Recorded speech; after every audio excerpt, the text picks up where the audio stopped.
I'm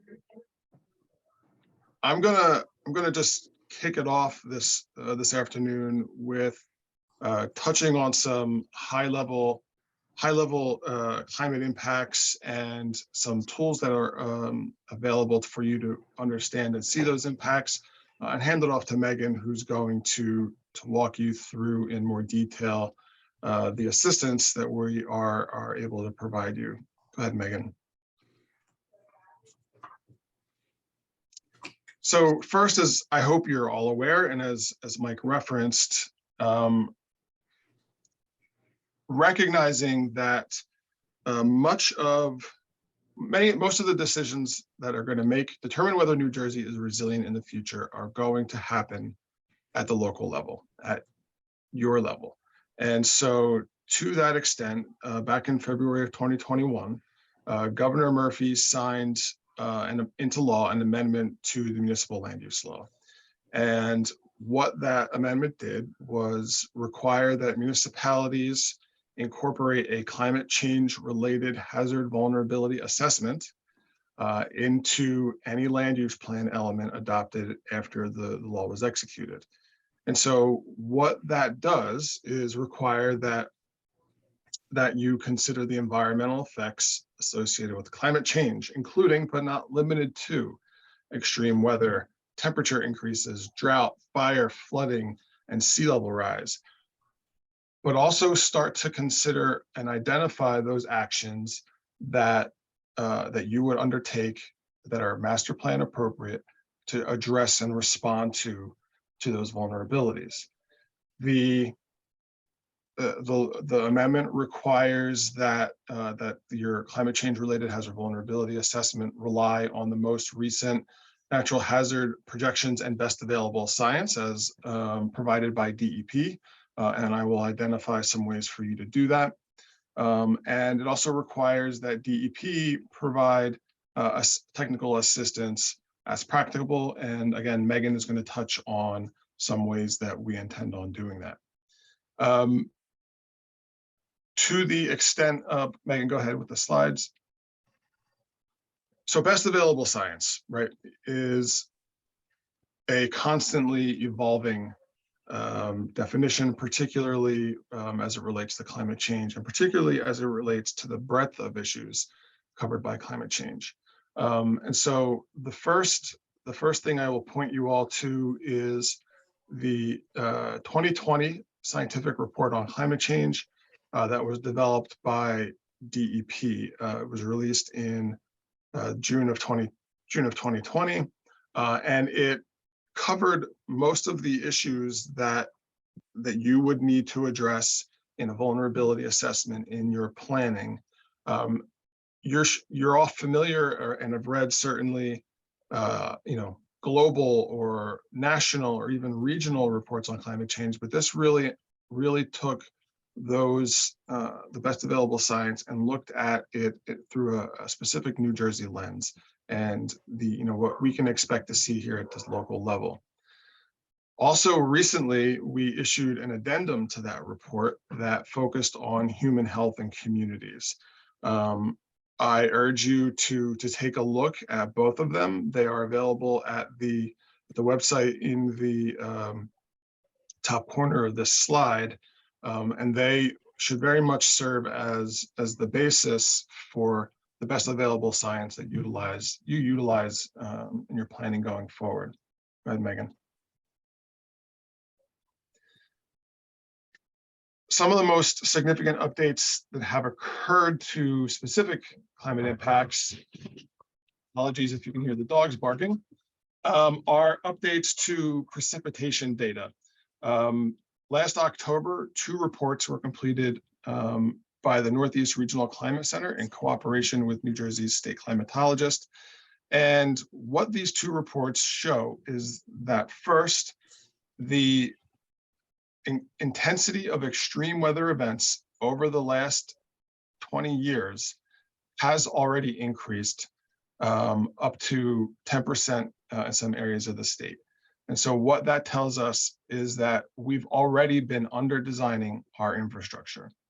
The second study showed that, again, looking at extreme events, that we can expect to see significant increases in the amount of precipitation in such events as kind of the 100-year flood, 50-year, 20-year flood. And in some portions of the state, particularly in the north and northwest, there's the potential that we see up to 50% increase of precipitation in single events. And what I would actually point you to is, the experience that we all had with the remnants of Tropical Storm Ida a little over a year ago. And not saying that you should expect those to happen regularly, but they are certainly going to happen more frequently. Go ahead, Megan. We are a coastal state, and we also have very good sea level rise projections for New Jersey. Depending on how far out we look, we're looking anywhere from 2 to 5 feet of sea level rise, and that is going to start to impact, or it is already impacting, portions of our coastal communities. To assist you all understand the projections that have been developed and provide guidance on how to best utilize those projections, we developed sea level rise guidance for New Jersey, which was released last summer. What this guidance really recommends is that you look at the expected lifespan of an action, the potential impacts of sea level rise on that lifespan, on that action, and kind of the ability of that action or infrastructure or asset to adapt to sea level rise. And so it recommends that you look at certain sea level rise projections depending on, again, the life and criticality of the asset. Go ahead, Megan. I hope you're all already aware of the Rutgers run tool NJFLOODMAPPER, which you can use to project out what sea level rise and other flooding events of various extents will look like. The precipitation data is not yet incorporated into NJFLOODMAPPER, although DEP did just announce in the last day or two a new tool to help you identify areas that may be susceptible to additional flooding from increased precipitation. Go ahead, Megan. As my role as the Vice Chair of the Interagency Council on Climate Resilience, one of the primary things that the Interagency Council is doing is looking at how we best coordinate state agency action across all aspects of climate resilience, but with a particular focus on how we provide assistance to our local governments. So I won't go into any level of detail here, except to note that there's over 100 separate actions and recommendations in this strategy. It uses a very broad definition of resilience, right? We're not just talking about whether you're going to be hot or wet, but what the impacts are to health and assets, including our ecological systems. So I will stop there and allow Megan to go into more detail about the technical assistance that we are providing. Great, thank you, Nick. The first resource I'd like to highlight for all of you today is our Resilient New Jersey Local Planning for Climate Change Toolkit.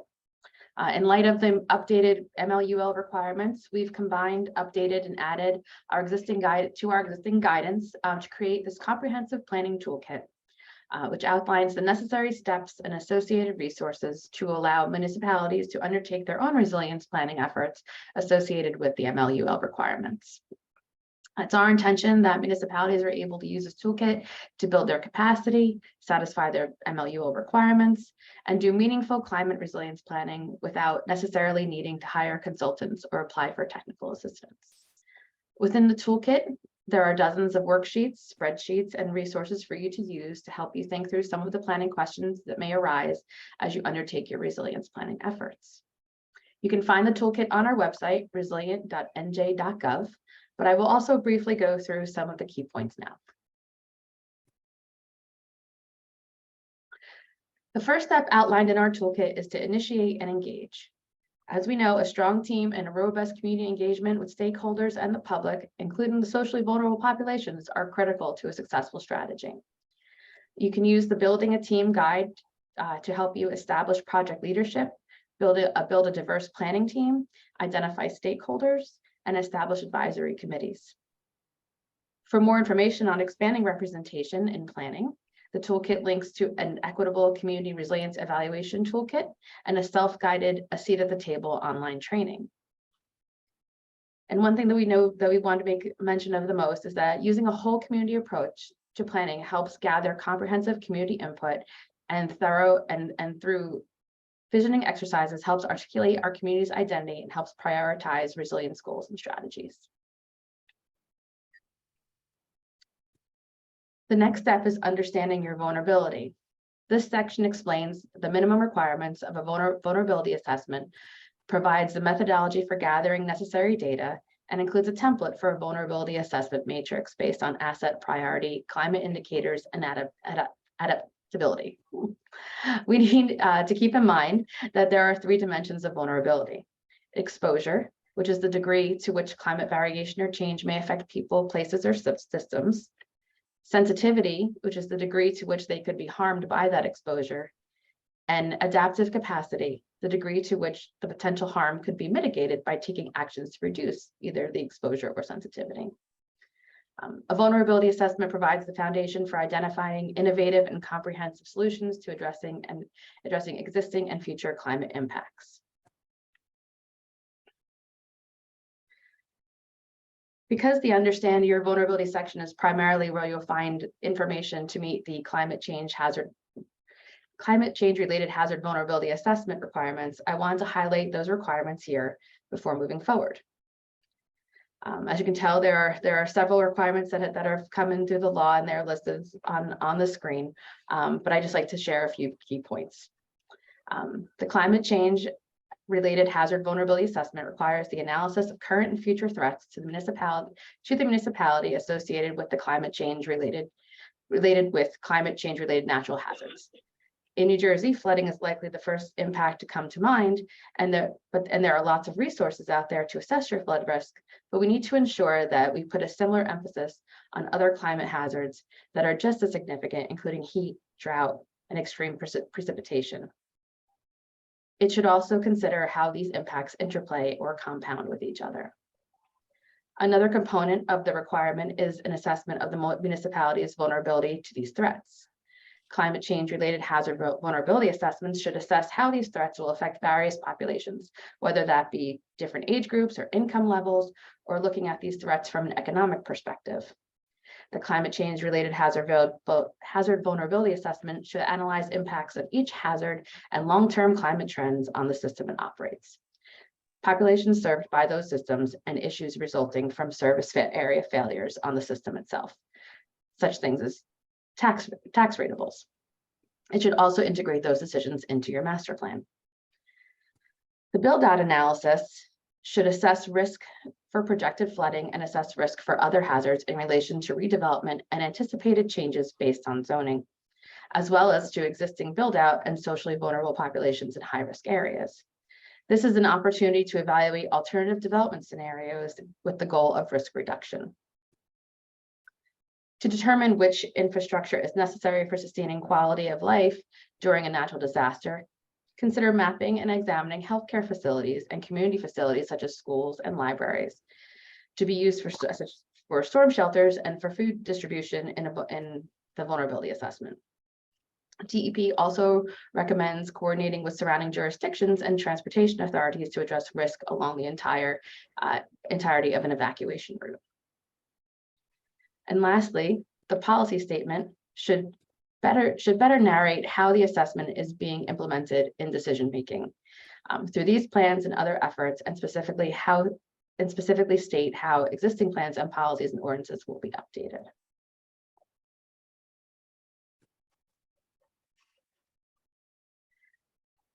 The last piece of narrating the how is in what is the third section of the RNJ toolkit is intended to cover.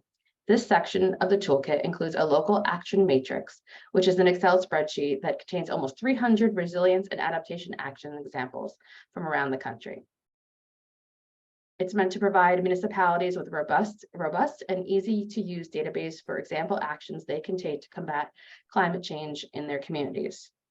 Individual PDF summaries are available for each action category, which explains what climatic change conditions, natural hazards, and negative human and environmental impacts each action will protect against.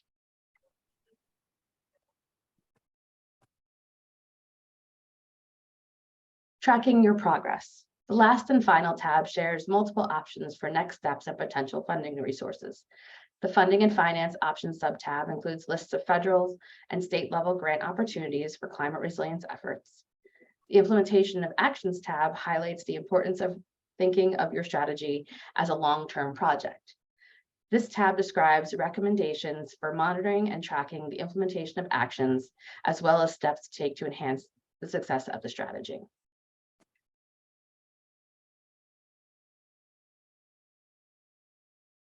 In addition to online tools and resources, there are a variety of tools and trainings that can provide technical and planning assistance to towns looking to satisfy the MLUL requirements or create their own resilience plans. These include state programs like the Resilient New Jersey Regional and Municipal Resilience Planning Grants, where we're currently providing planning assistance to about 30 municipalities, as well as programs from our NGO partners like Sustainable Jersey. While these are excellent opportunities for local government assistance, we want to ensure that all these programs are offering the same high quality, consistent guidance. We are also aware funding will not always be available for all of these programs, and that there will not be funding available for every interested town. This is why it is critical to develop guidance for municipalities to become self-sufficient when it comes to climate resilience planning. In an effort to ensure that all of our local governments have the comprehensive tools, guidance, and technical assistance to make informed resilience decisions, and to ensure that our statewide partners are providing consistent high-quality assistance, DEP has initiated the Resilience Guidance and Assistance Program, or Resilience GAP initiative. The Resilience GAP initiative partners DEP with federal and state agencies and our academic and NGO partners to design, develop, and deliver comprehensive package of guidance, tools and training for municipal governments to incorporate climate resilience into their planning and decision-making. Further, the Resilience GAP will establish a statewide technical assistance program that coordinates the efforts of our statewide partners to ensure that we are providing consistent, appropriate, and high-quality assistance to our communities.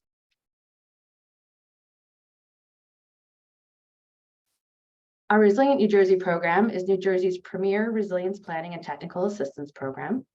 Since the launch of the strategy, we have utilized a variety of funding sources to expand the Resilient NJ program from the initial 4 multi-municipal regional projects into 3 NGO grants and a toolkit that I mentioned earlier.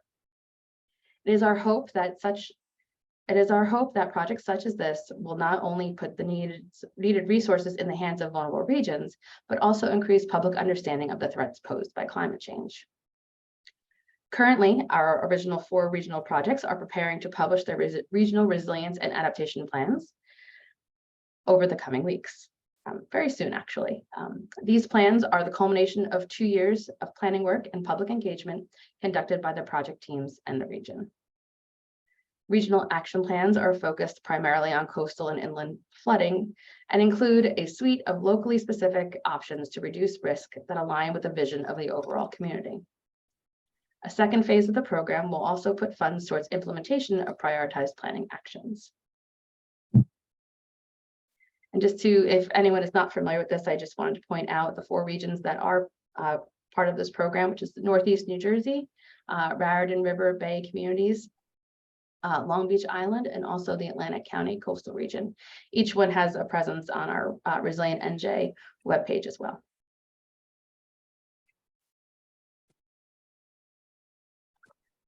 So in addition, we have a municipal assistance program, which provides direct resilience planning assistance to individual municipalities in the coastal zone for development of a local climate resilience strategy and or a climate change related hazard vulnerability assessment.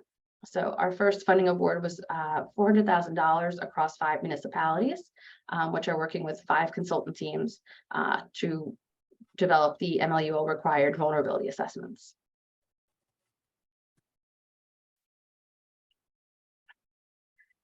The third program here is the New Jersey Resilience Accelerator.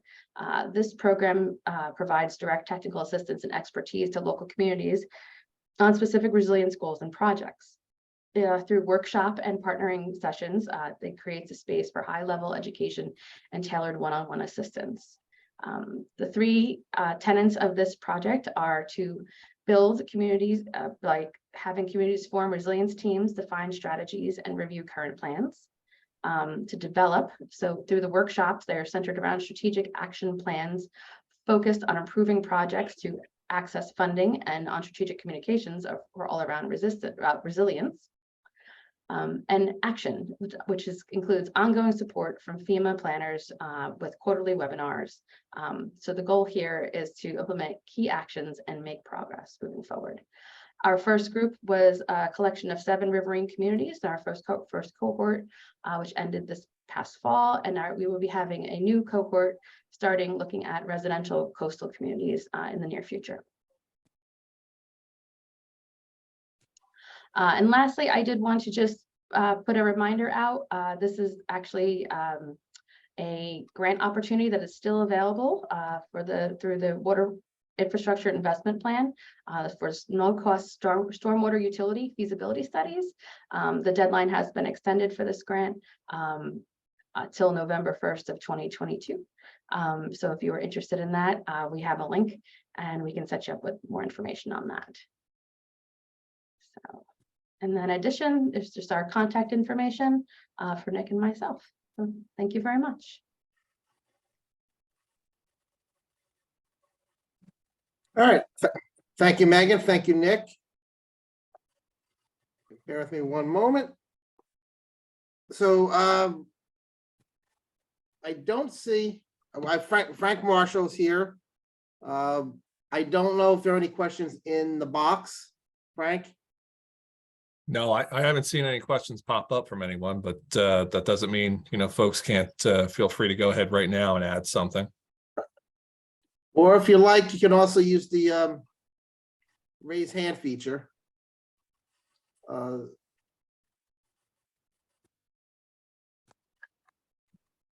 Could it be Nick and Megan that you answered all the questions already?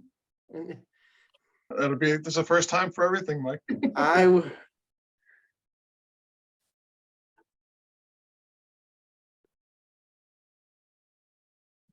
All right, I don't see anything. Can I just throw something out there, just in general? There's the topic, we have the conference coming up in a month, the league conference, and our focus is about building the future, building for the future. And we're really in the midst of a once in a generational opportunity here with the amount of federal funding that's coming into the state directly to municipalities in some cases. But I still hear a lot of concern, Nick, and I think you and I have kind of gone back and forth on this a couple of times and calls because about funding. And so could you kind of do a little bit of a deeper dive on what other, what resources? I know there was the discussion of the grant, but even kind of a deeper detail on funding both currently and maybe what's on the horizon. And I also see that after that, Tony from Middletown has a question. His hand is raised. So if you could that, and then we'll go to Tony. Sure. So I guess I can talk a little bit about kind of the funding that we'll be able to utilize over the next few years, and a little bit less so about, all of the federal programs, that may be available there. The majority of our funding right now comes through two sources. We have an annual award from NOAA to fund some of our efforts in New Jersey's coastal zone. That the coastal zone is very likely larger than you're all thinking, right? It's not just shore towns, not just beach towns, right? It is anybody from the New York State border around the tip of Cape May, all the way up Delaware River to Trenton. And if your waters are tidally flowed, influenced by the tides, you are eligible for some of the programs that we will be announcing next year through those sources of funding. The other kind of major source of our funding is the federal disaster declarations, right? So we're finishing up the funding that came through Congress through the Sandy disaster, and we will be starting to utilize funding through the Ida disaster.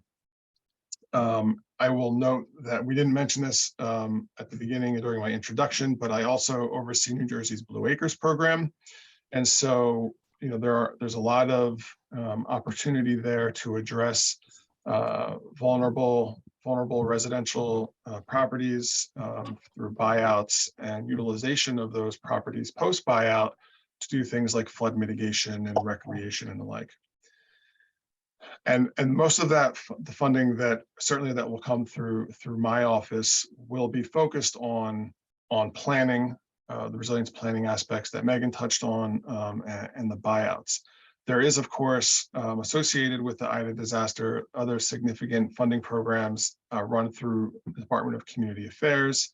And I will certainly urge you to look at DCA's website and the state action plan for the Ida disaster for more information there. On the broader federal funding opportunities, if I'm blunt, I think on the climate aspect, they focus more on the greenhouse gas mitigation side. And so while there are some opportunities on the climate resilience side, they are more limited. But I think where there is a significant amount of funding that's available on resilience is kind of on coastal and ecological restoration projects. And so there's funding through NOAA as well as through the National Fish and Wildlife Foundation to fund the planning, development, and implementation of ecological restoration projects with a particular focus on the resilience of the communities kind of behind those or related to those resources, but also the resources themselves, right? Let's not forget the value that those resources provide on kind of an economic aspect to our communities, whether that be through tourism and recreation, but also, excuse me, right? That's where all the fish comes from, guys. And so there's the fishing and communities that are also relying on that. So I think one of the things that I guess I would urge the people here to do is when you're looking at the federal funding that's coming in, is look for those opportunities to incorporate climate resilience, right? Whether that's simply incorporation of more and increased green infrastructure and stormwater infrastructure, but also kind of as a kind of basic consideration when you're looking at planning and designing for those projects. Tony? Yeah, hi, Mike. Hey, Nick, how are you? Hey, Tony. So 2 questions. I had one, but then you brought up something else, so I have 2 now. One is on the map that you showed us with precipitation projections, it was broken up by county, which is odd because some of the adjacent counties had fairly different, significantly different predictions, right? So is there a more regional mapping of that idea? So there is a, I forget exactly what it's called, but an extreme precipitation tool where you can go and look at your specific the projections for your specific community.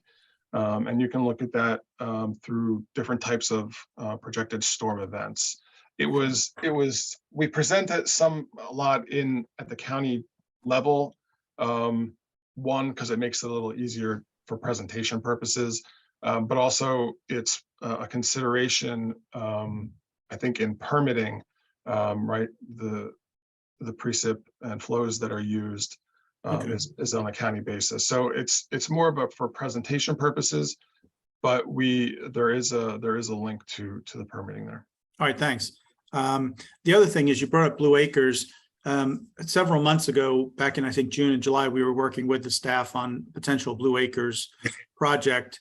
And I know they did indicate that you were kind of staff challenged at the time. I don't know if that's still the case, but you know, I think that is something that's an untapped opportunity for communities, and whatever needs to be done to make it more, you know, responsive and efficient to use, I think would be huge, because it's a great opportunity, and I think it's not being taken advantage of nearly to the extent it should. And to the extent that municipalities like mine can provide you with some technical assistance, we're happy to do that. Yeah, thanks, Tony. We are staffing up the Blue Acres program again. You know, we're at that odd place where kind of the Sandy funding is running out and the IDA funding is just coming in. So we are starting to ramp up those efforts again.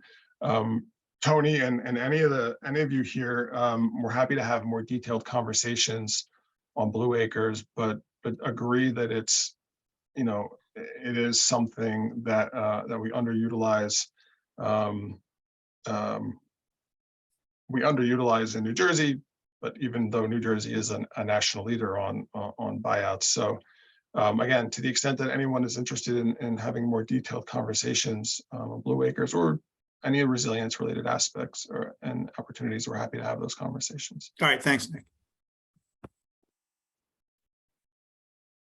So I don't know if Carrie has a question or. Yes. Can you hear me? Yes. Hi, Carrie. Hi, Nick. How are you? Good, thank you. Great presentation. And as always, the resources you have available are, you know, just incredible. One of the things that I did want to ask, though, with respect to the resources and the toolkit in particular, you know, just listening to sort of all the layers that are involved and the steps, would it be possible at some time in the future, or are you already thinking about perhaps doing a roll up your sleeves, hands-on workshop that you could offer to some of the municipalities, particularly the smaller ones who don't have the professionals to maybe walk through all of this and kind of walk them through kind of a mock master plan that would include these elements? So we are working on some additional outreach and engagement opportunities. But Carrie, that's an interesting idea that I think we'd have to kind of look at. You know, recognizing that the towns don't have capacity, we have limited capacity ourselves, and so kind of thinking about how exactly we do that. I think, but it's an interesting idea, and I think maybe a future conversation would be really interesting. The accelerator program that Megan referenced is something that we work with. You know, FEMA is kind of facilitates the initiative, but we do also work with some of our partner agencies in DCA, Office of Emergency Management, and Office of Planning Advocacy, the state plan folks. And so I think kind of bringing some of those resources to bear will, one, help with the capacity question, but also kind of bring different aspects to it. And I think that's a good example of where we might be able to do that. Okay, well, conference would be willing to, and interested in working with you on developing something if that's something you're able to do. Thanks, Karen. All righty, thank you. Mike, you're on mute.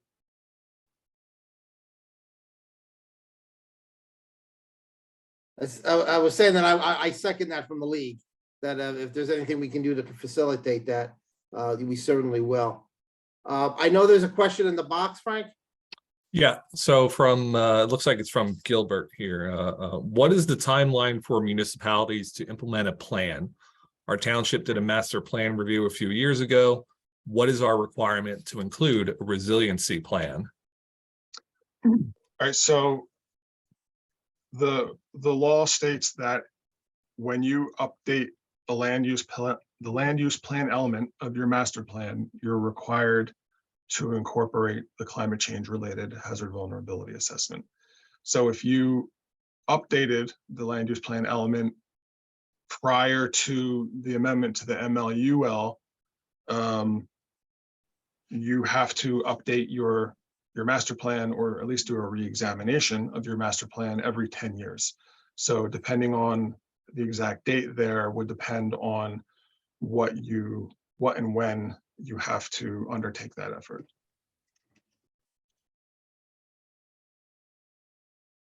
All right, let's see. Frank, anything else in the box? No, I don't see anything else here unless. All right. Someone else Anyone? raise their hand. I'm sorry? Does anyone raise their hand? Nope, I don't see anyone else that's raised their hand either. All right. Nick and Megan, any wrap-up comments you'd like to make? I'll just note that we're always happy to have conversations with this group or with individual municipalities to answer questions, to talk through opportunities, to provide assistance, with your planning efforts. I do urge everybody to keep, take advantage of any existing funding opportunities that the department has out there, but also kind of keep your eye open for other opportunities that arise. We certainly look to incorporate those in our local government assistance weekly emails. So hopefully, all your mayors should be receiving those. But again, we're here to help. And anytime somebody wants to reach out, we're happy to have a conversation. I appreciate that. Thank you. Without any other questions, I guess we will wrap up. We like to go 45 minutes or so we're right on time for this. So once again, I'd like to thank Nick and Megan for joining us today, and to Tom and the rest of the DEP staff, for making this happen. And I suspect we may have to have some follow-ups down the road as we navigate this path, but great appreciation for everyone. I hope to see many of you at the league conference next month in Atlantic City, and beyond that. But I'd like to thank you for joining us today, and enjoy the rest of your day. Thank you. Thanks all.